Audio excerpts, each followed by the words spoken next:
Ce message est pour vous prévenir que cet épisode aborde des sujets sensibles tels que le suicide.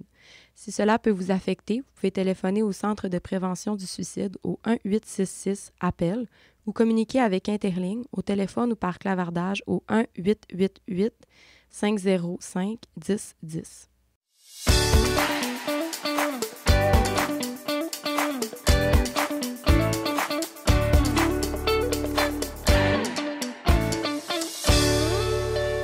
Bienvenue au podcast Au-delà des préjugés, présenté par Diversité 02, un organisme communautaire de la région du Saguenay-Lac-Saint-Jean.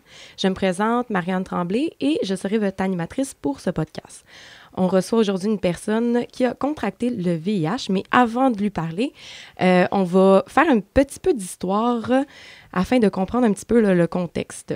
Tout d'abord, le VIH est apparu dans les années 80.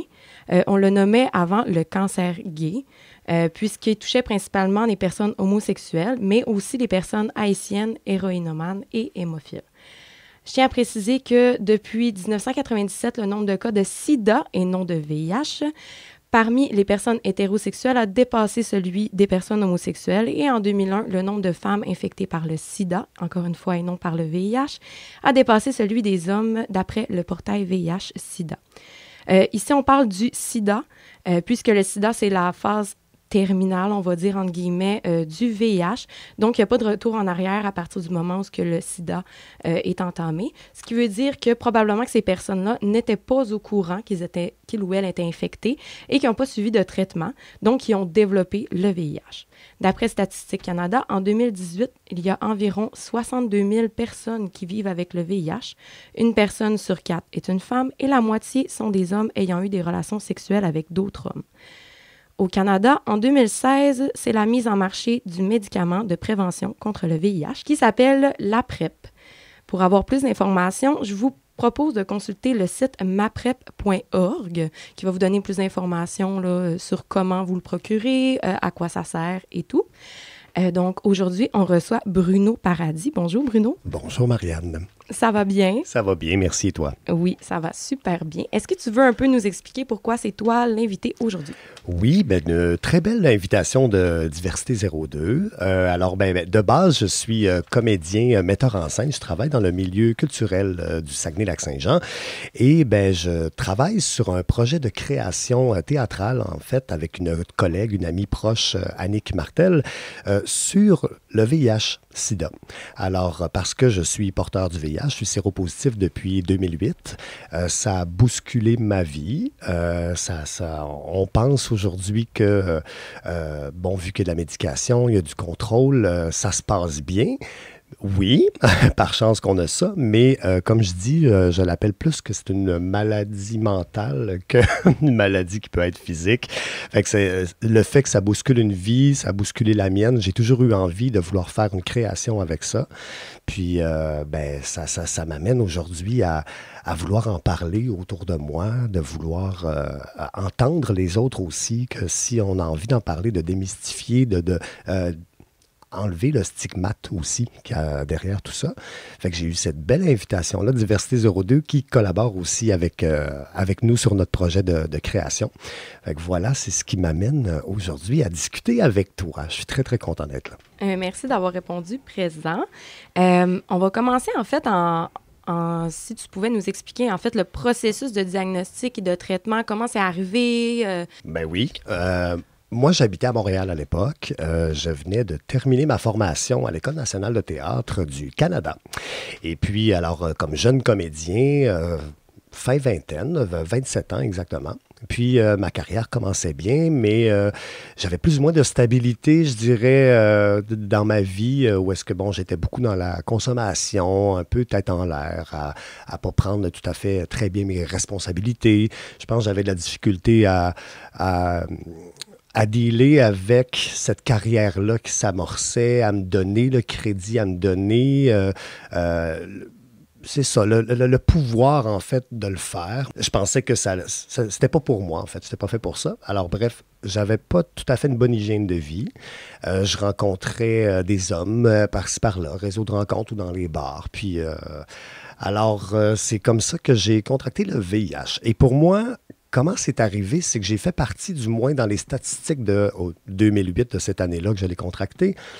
C'était environ 30% des gens, des hommes en relation avec des hommes qui contractent le VIH et qui vont avoir des symptômes dans les 72 heures après la relation. Alors moi, ça a été comme 2-3 jours après, je suis tombé malade. Ça ressemblait à une mononucléose. Fait que j'ai été 15 jours, vraiment, là, on peut dire, à terre. Mon système immunitaire a lâché. Je dormais 20 heures par jour. J'avais de la difficulté à aller juste me déplacer, aller à la salle de bain. Ça pouvait prendre une dizaine de minutes pour aller uriner simplement. Là. Je perdais 1 livre par jour. J'avais perdu 15 livres en 15 jours. Fait que c'était de l'épuisement. Puis, j'étais super bien entouré. J'avais des gens autour de moi. Alors, quand j'ai commencé à aller un peu mieux, des amis m'accompagnaient à aller à l'hôpital, à les consulter. L'hôpital, à ce moment-là, du moins, offrait pas des tests de dépistage. Fait que c'était des tests, généraux, je dirais. Fait qu'on pensait à une mononucléose. On faisait, des prises de sang et tout ça, mais on regardait pas si c'était une maladie transmissible. Et puis, pour moi, je me faisais tester à tous les ans. Je me faisais tester régulièrement. Fait que pour moi, j'y songeais même pas non plus.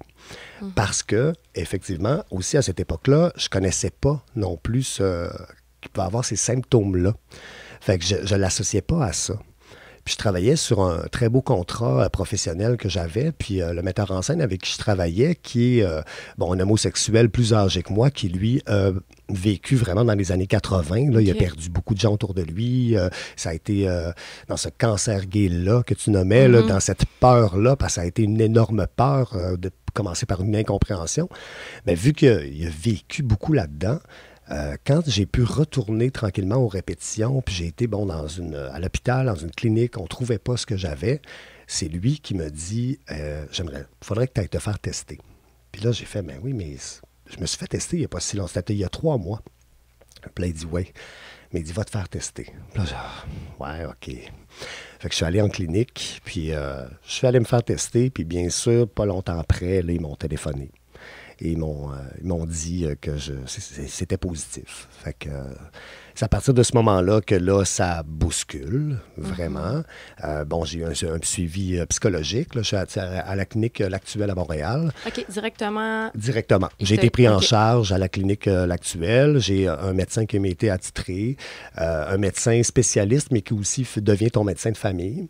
Par chance. C'est vraiment, il y a ça il y a des trucs positifs.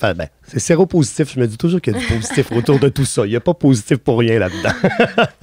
Fait que j'ai eu mon médecin de famille qui, je pouvais aussi changer. Il disait, on t'en donne un, mais on verra. Si t'es pas à l'aise et tout, on peut changer n'importe quand. Mais ça s'est adonné que j'ai adoré mon médecin. On avait une très belle relation.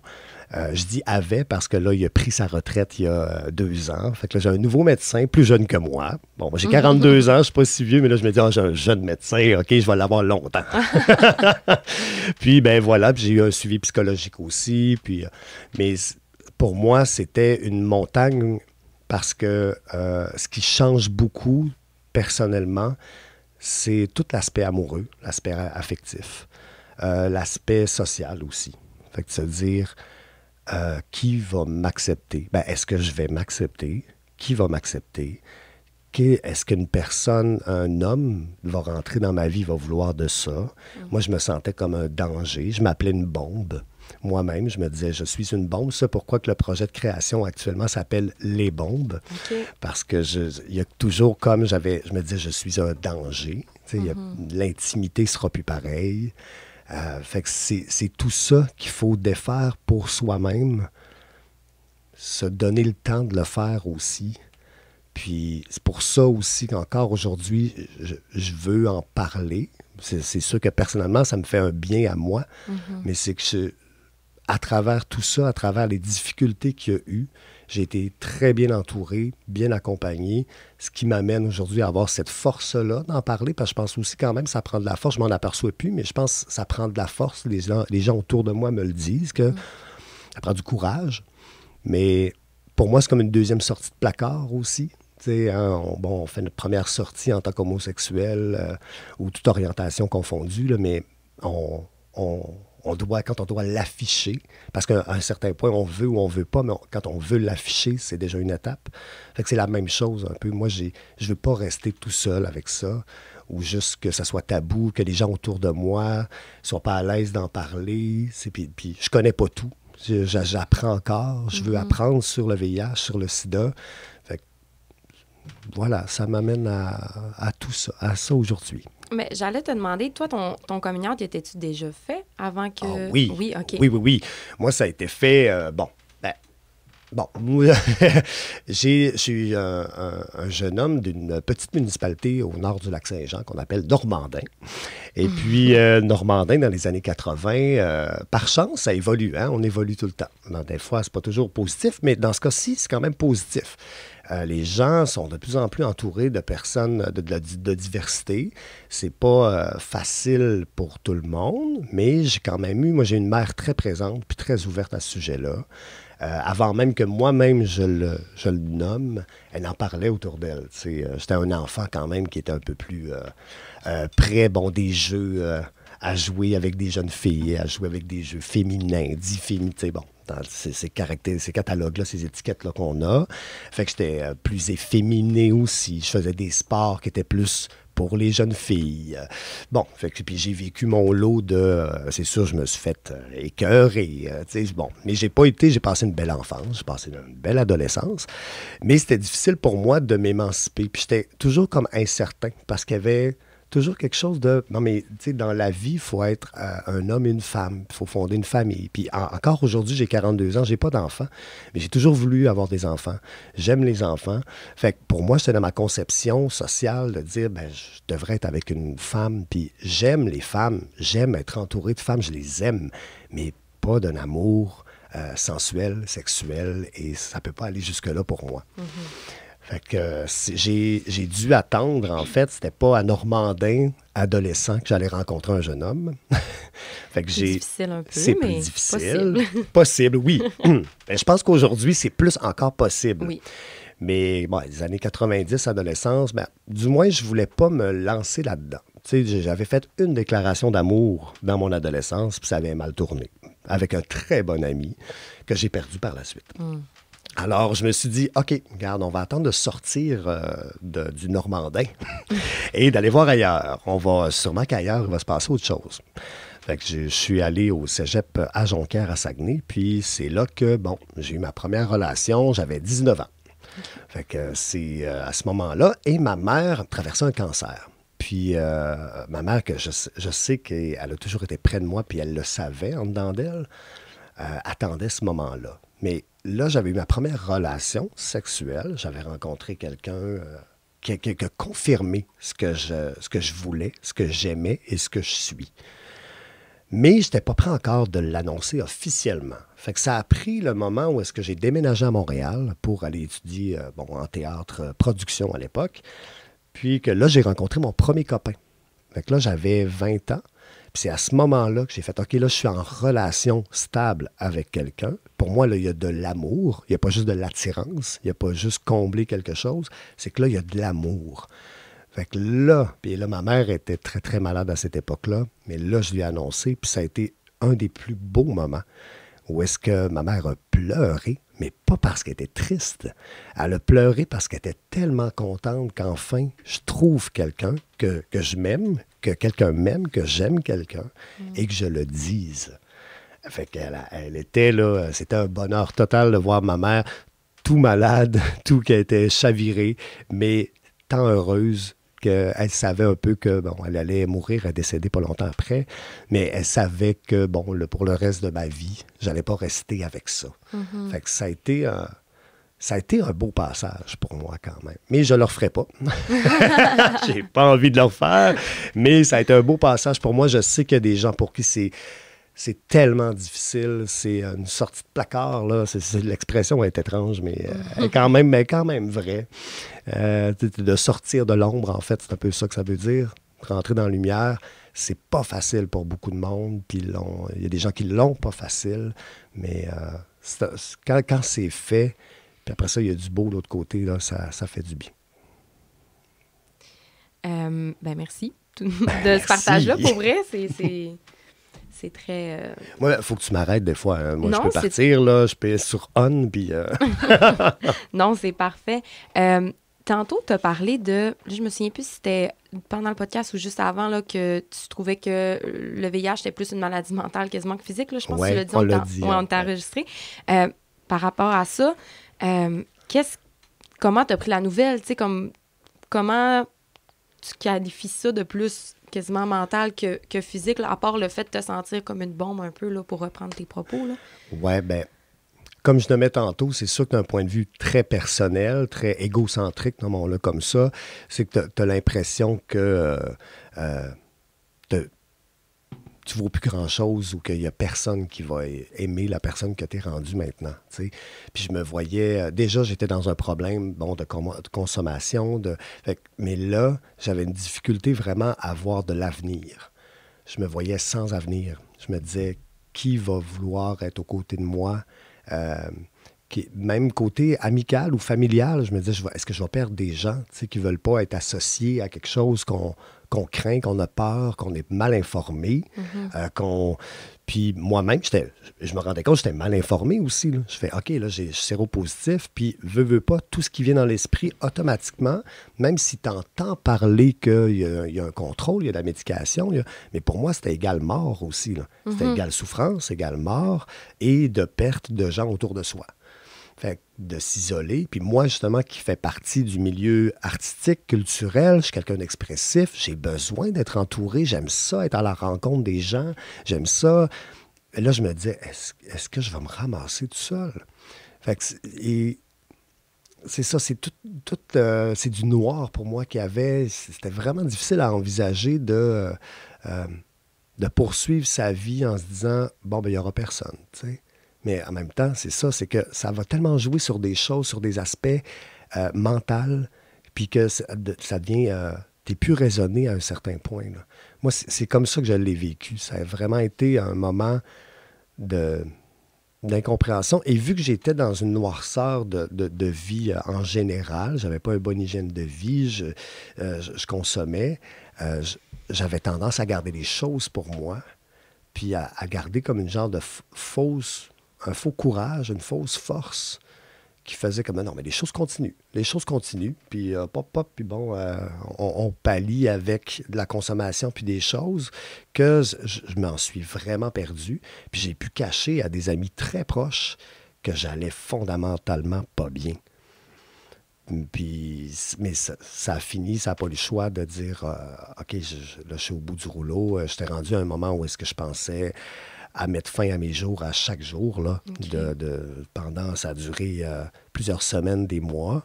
Puis à ce moment-là, est-ce que tu avais encore le suivi psychologique que tu avais eu au départ? Bien, j'avais arrêté. Okay. Là, c'est ça. C'est moi-même qui avais cessé de consulter en me disant, ben non, c'est correct, fais tes affaires, puis vis ta vie. Tu sais, c'est ça, c'était vis ta vie à 100%, mais pas d'une bonne façon. Fait que c'est pour ça que j'étais toujours à Montréal à cette époque-là, puis là, j'ai dû en parler. C'est parce que je me disais, ça n'a pas de bon sens. Je posais des gestes qui n'avaient pas de bon sens. J'ai mis la vie, je mets entre guillemets, mais en même temps, il n'y a pas tant de guillemets, mais j'ai mis la vie de des gens en danger. Là. J'ai eu un amoureux à un moment donné à cette époque-là, que j'étais très amoureux. On vivait quelque chose de très beau et j'étais pas capable de lui dire. Mais chaque jour, puis chaque moment qu'on passait ensemble, je me disais, faut que je lui dise. Tu pensais juste à ça. Ah, c'était... Puis là, je voulais pas y penser, fait que je mettais ça de côté aussi. Je passais un temps de qualité avec lui, je pouvais m'y abandonner, mais ça rattrapait tout le temps. Puis, le moment où j'ai réussi à lui dire, qui a été des semaines plus tard, notre première rencontre, ça a éclaté, effectivement. Puis parce qu'aussi, on avait eu une relation pendant ce temps-là qui a été non protégée. Fait que, tu sais, ça aussi, ça amène le côté de la révélation. Quand est-ce le dire à un partenaire ou une partenaire? C'est ça aussi, ça devient là, très complexe. Parce que là, c'est ça, tu te dis, faut que je planifie. Je suis pas encore, tu constates, avec le recul, je constate que je n'étais pas tout à fait encore à l'aise. Fait que ça m'a pris... J'ai dû blesser des gens contre mon gré pour arriver à un certain point dans ma vie à dire comme, OK, Là, rendu avec cette personne-là où je suis rendu, là, je lui ai dit la première journée qu'on s'est rencontrés, là. Tu sais, on n'avait eu aucun échange qui pouvait laisser présager chez l'autre le danger, tu sais. Et même chez des amis, dès que je l'ai su, j'ai été très bien supporté, mais bon, je travaillais à la sortie de l'école sur un premier contrat, une production professionnelle, on tournait partout, un spectacle pour enfants, puis avec une comédienne et amie avec qui je jouais. Dans le spectacle, on se donnait tu sais, un petit bec sec d'enfant, là, sur les lèvres, mais un mini-bec, là. Mais quand je l'ai su, ce pauvre elle a... La première fois qu'on s'est redonné ce petit bec-là sur scène, le spectacle n'était pas terminé, puis en coulisses, je la retrouve, on se croise en coulisses rapidement, puis il nous reste, je pense, 5 minutes du spectacle, il faut conclure, et elle est en crise de panique. Elle shake, elle pleure, et puis là, qu'est-ce qui se passe? Puis elle me dit, je t'ai donné un bec. Puis là, mais je fais, oui. Puis elle me dit, mais c'est parce qu'elle avait eu un traitement de canal, je pense, ou quelque chose, tu sais, dans la bouche, elle avait eu une petite opération. Okay. Et là, elle était là. Là, elle était certaine qu'elle voulait aller se faire tester et tout. Là, je fais, OK, attends un petit peu, là, on va terminer le spectacle, il nous reste 5 minutes, puis on va en discuter après, là. Fait que c'est tout ça aussi, là, t'en parles, mais là, tu vois la panique de chez d'autres quand il peut arriver des petites affaires comme ça, mais que ça prend une importance. Fait que c'est l'importance aussi de la chose qu'on prend mal, puis il arrive une chose, puis ça devient la bombe, ça devient une fin du monde. Tu as l'impression que toute ta vie va changer. Puis quand maintenant tu te sens aussi responsable de ça, c'est ce moment-là, je me disais, OK, moi je savais qu'il n'y avait aucun danger de ce qui vient de se passer. Mais pour elle, ça changeait toute sa vie à ce moment-là. Et là, tu fais, OK, ben je suis en responsabilité pour moi. Cette émotion-là ouais. qu'elle vit. Et de pouvoir dealer ça avec elle, là, ça va être ma priorité. Puis après, ben là, je vais revivre mes émotions aussi. Après, on a vécu ensemble. Mais c'est ça, c'est que tu vois les changements au quotidien que ça peut faire chez les autres. Fait que quand tu le vois chez toi, moi, j'ai pas eu de très grands changements physiques, j'ai pas eu... mais quand tu vois ces changements de comportement-là et la peur, l'inquiétude chez les autres, là, c'est déstabilisant. Puis c'est pour ça encore, je dis que c'est une... Maladie mentale, ce ne serait pas le bon terme. Là. J'aurais envie de le réadapter parce que j'ai toujours dit ça. Puis là, aujourd'hui, on dirait que je vais le réadapter en cette journée-là. Je pense une maladie émotionnelle. C'est comme ça que j'aimerais ça le dire. Ça vient jouer sur des émotions, là. Puis c'est latent. Il y a des choses qui... Tu sais, comme aujourd'hui, moi, je ne vis plus beaucoup d'émotions fortes par rapport à ça. Je suis en couple depuis 7 ans. Ça va bien. Tout le monde qui m'entoure, ça se passe très bien. Mais il y a toujours des fois, parfois, un petit moment qui fait juste revenir, puis ça rebrasse des émotions, là. C'est quelque chose. Fait que c'est comme ça que je le nommerais. Puis parce que aussi, là, j'ai une bonne hygiène de vie, j'ai un suivi régulier, annuel avec mon nouveau médecin. Je prends ma trithérapie à tous les jours. Mon état de santé va super bien. Fait que, tu sais, c'est ça. Quand vient le temps, je me projette maintenant dans un avenir, tu sais. J'ai commencé par un avenir vraiment très rapproché et tout. Puis là, maintenant, je me vois avec... j'ai 42 ans, mais je suis capable de me dire, OK, tu sais, cinquantaine, tu sais, ça va arriver et tout ça. Tu sais, je me vois vieillir. J'ai toujours voulu me voir vieillir. Déjà, mon corps se transforme et tout. C'est naturel. Mais je suis content de voir ces choses-là. Par moment, quand je me dis, ah ouais, là, je me vois ma petite bedaine ou tout ça, mais, wow, non. Parce que je sais que ça n'avait pas de sens, mais je pensais mourir, puis je pensais que j'aurais pas d'avenir. Fait que là, pour moi, c'est sujet d'avenir, c'est sujet d'amour, de relation, fait que ça fait du bien. Puis toi, tu es revenu au Saguenay, je pense, pas si longtemps après ton diagnostic. Exactement. 3 ans plus tard. C'est 2008 que je l'ai su. C'est ça, j'ai sombré encore quelques années dans la consommation, et c'est 2011, en fait, qui a vraiment été l'année très importante, là, où est-ce que là, j'ai parlé avec mon frère, qui lui aussi habite à Montréal, et je me suis retourné vers mon frère, puis là, je lui ai expliqué, c'était la première fois, je disais, regarde, là, ça va pas, là, tu sais, je me mens autour de moi, je suis dans la consommation, je suis dans un tourbillon, je pense au suicide, fait que je sais pas quoi faire, j'aimerais ça que tu m'aides. C'est mon frère qui a dit, veux-tu retourner au Lac-Saint-Jean? Puis là, j'ai dit, ah oui, je vais retourner pour l'été. Ça, c'était le printemps. Fait que je me suis renvenu chez mon père, tu sais, à 31 ans, 30 ans, 31 ans. Et je me suis trouvé, du théâtre qu'il y avait ici en région, que je trouvais le fun, que je connaissais pas, mais que je trouvais stimulant. Puis, fait que travailler avec des amateurs, puis des professionnels, puis du plein air. Puis, ça m'a vraiment fait du bien. Mais je suis retourné à Montréal à l'automne. Et là, à l'automne, c'est ça, 2011, ça a été... là, c'est ça, les idées suicidaires sont revenues, consommation est revenue et tout. Fait que le mois de septembre a été ça. Et c'est là que j'ai reparlé avec mon frère. Puis ça, c'est mon frère. J'ai dit, prendre une décision. Moi, je suis pas capable de prendre une décision. je me sens incapable. Les seules décisions que je prends en ce moment, c'est d'aller vers le côté sombre des choses. Fait que... Tu t'es embrouillé. Ah oui. Fait que c'est lui qui a dit, tu retournes vivre au Lac-Saint-Jean. Fait que je suis revenu. Puis c'est sûr que là, ça a été là, j'ai repris un rendez-vous avec... j'ai refait de la thérapie. Mon père m'a accompagné, vraiment... ça a été difficile pour mon père aussi, là, parce qu'il avait accepté mon homosexualité à l'époque. ça a été long. Mais il l'a accepté. Il a fait un très beau chemin. Et là, pour lui aussi, là, il a accepté un nouveau chemin. Et il acceptait que son fils... Il a fait des choix difficiles. Il s'est mené la vie dure. Puis là, il est rendu où ce qu'il est rendu. Fait que ça a pris je dirais même un bon 2 ans de réhabilitation, là. Mais il a réussi à être là à mes côtés, à m'appuyer. Fait que j'ai été des 2 premières années là, à sombrer encore. J'ai reconsommé un peu, ça allait pas super bien. Mais j'ai fait de la thérapie et tout. Puis après comme 2-3 ans, là, puis je me voyais sans avenir encore une fois. Puis après 2-3 ans, là, on dirait que ça commençait à s'éclaircir. J'ai eu un copain, ça a eu une durée. Parce que c'était pas le bon.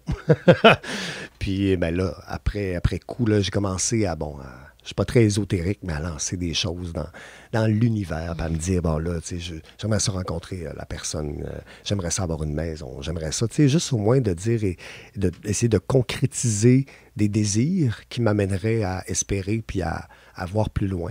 Puis les choses sont arrivées dans les années suivantes, là. J'ai rencontré mon conjoint, ça fait 7 ans qu'on est ensemble. On a notre maison à Saguenay. On est super bien entourés. Nos familles et nos amis, ça fait des bébés, ça fait des... Puis là, il y a une cadence et j'ai de plus en plus un bon boulot. Je me fais confiance pour faire mes affaires à moi. Fait que il y a quelque chose qui s'est installé. Fait que ça a pris du temps. Depuis 2008, on parle que j'ai contracté. Je peux dire que j'ai commencé à vivre vraiment beaucoup plus sainement vers 2015. Okay, que là, puis à me voir avec de l'avenir. Mm-hmm. Fait que ça a été quand même un long processus, mais que je suis très fier, et surtout fier, et je suis reconnaissant des gens qui ont été autour de moi tout ce temps-là. Puis même des gens que j'ai fait mal à une certaine époque, là, avant que les décisions se prennent, que je m'en vienne revivre ici. Il y a beaucoup de gens qui m'ont... pardonné, je ne sais pas c'est quoi les termes, mais que j'ai repris contact, puis on a pu discuter. Il y en a avec qui on n'a pas eu des grosses discussions, mais je sais que les gens, ils ont pu mettre ça de côté. Je suis hyper reconnaissant. Ça a été une phase difficile. C'est ce qu'on peut constater, honnêtement, ouais. Mais merci encore une fois de nous le partager. Là. C'est vraiment apprécié. Je vais te laisser, en fait, finir par votre projet là, à toi et Annick, si je me trompe Annick pas. Martel, Annick oui. Martel. Ben écoute, c'est le projet. En ce moment, c'est un titre de travail, ce qui veut dire que le titre, peut-être qu'il va changer. Ça s'appelle Les Bombes. En fait, ça part, comme je disais, depuis 2008, là, peut-être pas l'année de 2008, mais quelques années plus tard, j'ai toujours eu en moi ce désir-là de vouloir faire une création par rapport à ça. Je me disais... Il me semble qu'on entend toujours un petit peu parler, mais pas tant. J'ai l'impression justement que plus j'en parle, je me rends compte que les gens, on vit dans une forme d'ignorance. T'sais, on sait que c'est là, mais on sait que c'est plus mortel, mais si on prend soin et tout, mais que ça passe. Hein. Les cours aussi d'éducation, pas spécialisée, d'éducation sexuelle et tout ça, il y en a pas dans les polyvalentes. Fait qu'on dirait qu'on laisse comme nos jeunes... un peu dans du flou. Je sais qu'il y a des ateliers, des organismes comme Diversité 02 et tout, là, qui offrent de l'information, mais je ne sais pas à quel point ça reste aussi marqué chez nos jeunes, parce que même, moi je parle de moi, je suis né en 80, mais on a eu quand même les années 90, là, il y avait un régime de peur un peu aussi qui est installé, fait qu'on a été très conscientisés à ça quand même, mais puis je me considère conscientisé à mon adolescence, mais je considère que ça a quand même... l'information arrivait, puis elle partait aussi vite qu'elle est arrivée.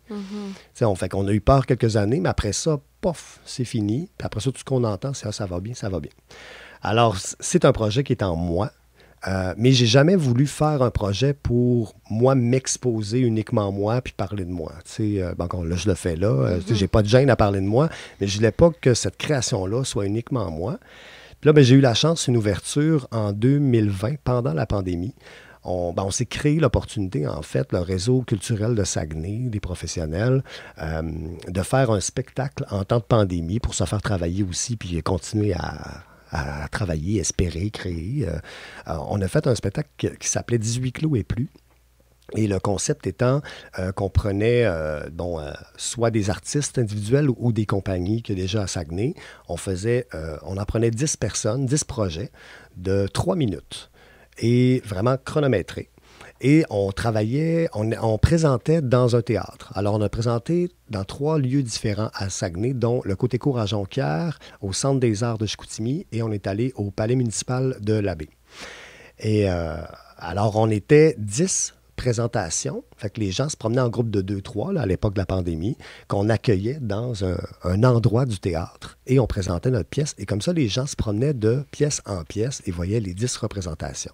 Le thème qu'on s'était donné, c'était le dévoilement. Et la contrainte aussi qu'on avait, c'était, au-delà de la durée de 3 minutes, c'était qu'on avait un espace aussi délimité, un petit espace. On avait 3 murets qu'on fournissait et on devait créer avec ça. Fait que moi, je me suis dit, voilà. Là, je vais faire un solo où est-ce que je vais aborder le VIH-Sida. C'est le dévoilement. Et là, j'avais ces 3 murs-là. Fait que j'ai recréé un placard, un garde-robe. Et le fameux garde-robe. Et c'était pendant ces 3 minutes-là où est-ce que ce jeune homme-là apparaît dans ce garde-robe-là. Puis là, il y a des gens devant lui. Fait que c'est très fantasmé, c'est ludique. Mais il se retrouve devant et il est un peu, pompette. Il a une bouteille de vin à la main. Puis il est venu se réfugier dans le garde-robe, ne sachant pas où aller. Et c'est ça qui explique pendant les 3 minutes. C'est que son nouveau copain, avec qui il était, qui est là, ce soir-là, lui a annoncé que le VIH. Puis le personnage que je joue, fait que j'ai comme voulu me mettre dans la peau de quelqu'un d'autre et de dire, il savait pas quoi faire, il a paniqué, fait que s'est enfermé dans le garde-robe. Puis là, vu qu'il y a du monde, il s'est dit, je vais leur jaser, ça va me faire du bien. Fait qu'il leur explique la situation. Et c'est ça, c'était très ludique, où est-ce que, le gâteau était représenté par une boule de bowling qui est dans le garde-robe, puis un feu de Bengale, puis il y avait tout ce côté-là, mais c'était très, très timé, très in your face en bon français, mais en même temps, je pense que c'était quand même doux. Mais je voulais garder le punch de que la fin, c'est ça, c'était de dire que la boule de bowling qui était le gâteau représente aussi cette forme de bombe-là avec il y avait un feu de Bengale qui était dessus, et ça se terminait, j'étais chronométré sur le feu de Bengale qui à la fin faisait boum. C'était ça l'impact qu'il a reçu. Et de ce 3 minutes-là, puis que j'ai eu des échos, mais là, je me suis dit, j'avais jamais fait encore de création qui venait vraiment de moi. Je fais de la mise en scène de plein de spectacles, de textes existants. Et là, c'est là que je me suis dit, OK, là, je le fais. Je vais chercher du financement. Et là, j'ai besoin d'une copilote. Je ne peux pas faire ça tout seul. Fait que j'ai demandé à ma très bonne amie et très bonne créatrice, Annick Martel, de m'accompagner dans ce processus-là. Alors, nous, maintenant, c'est pour ça, c'est les bombes. Fait que je ne veux pas être seul. Oui, c'est un peu sur la trame de fond, ce sera mon parcours à moi, parce que je serai seul en scène. Mais je veux que les gens qui veulent bien en parler, d'une façon anonyme ou d'une façon ouverte, on va recueillir des témoignages dans les prochaines semaines. On a déjà un formulaire qui est en ligne. Alors, les gens peuvent aller s'inscrire, du moins aller s'informer. On décrit le projet aussi qui est là, puis c'est quoi un peu nos attentes par rapport à ces témoignages-là. Fait que j'ai envie de donner la parole aux gens qui veulent l'apprendre. Et comme je dis, d'une façon anonyme ou d'une façon ouverture.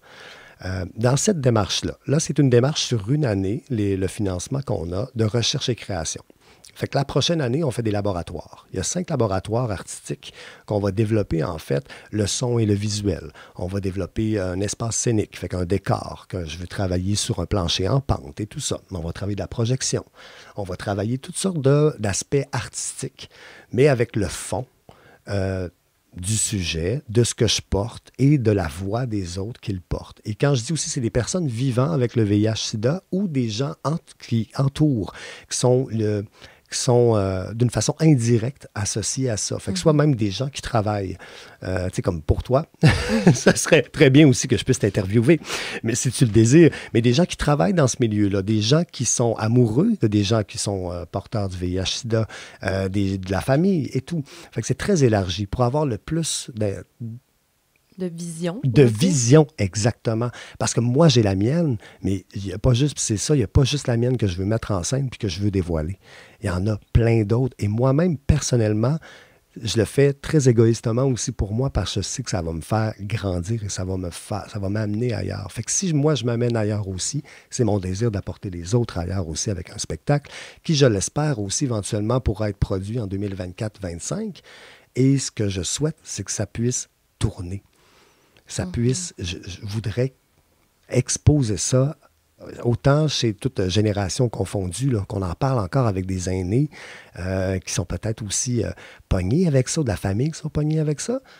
Je dis pognés dans le sens que c'est refermé sur eux-mêmes, puis d'en parler avec notre jeunesse. Si je pouvais me promener dans les écoles avec ce show-là, je serais hyper heureux. Et bien sûr, c'est pas juste de faire le spectacle, mais qu'il y ait de la médiation autour, qu'il puisse avoir des intervenants, des organismes et qu'il y ait de la discussion. C'est ça que j'ai envie de faire avec ce spectacle-là et avec ma très bonne collègue Annick Martel. Bien, on a vraiment hâte de voir ça. On va suivre ça de très, très proche. Merci d'être venu, pour vrai.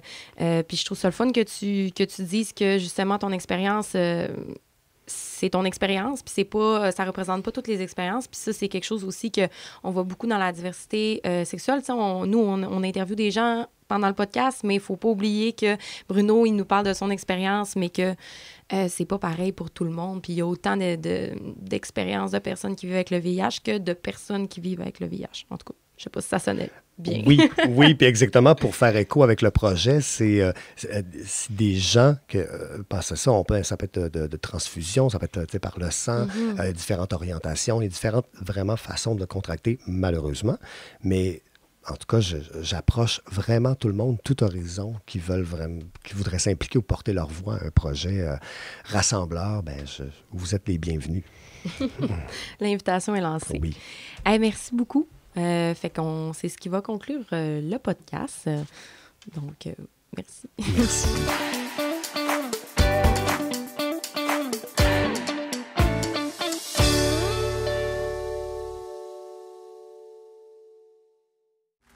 Ce balado est produit en collaboration avec la Télédio du Lac.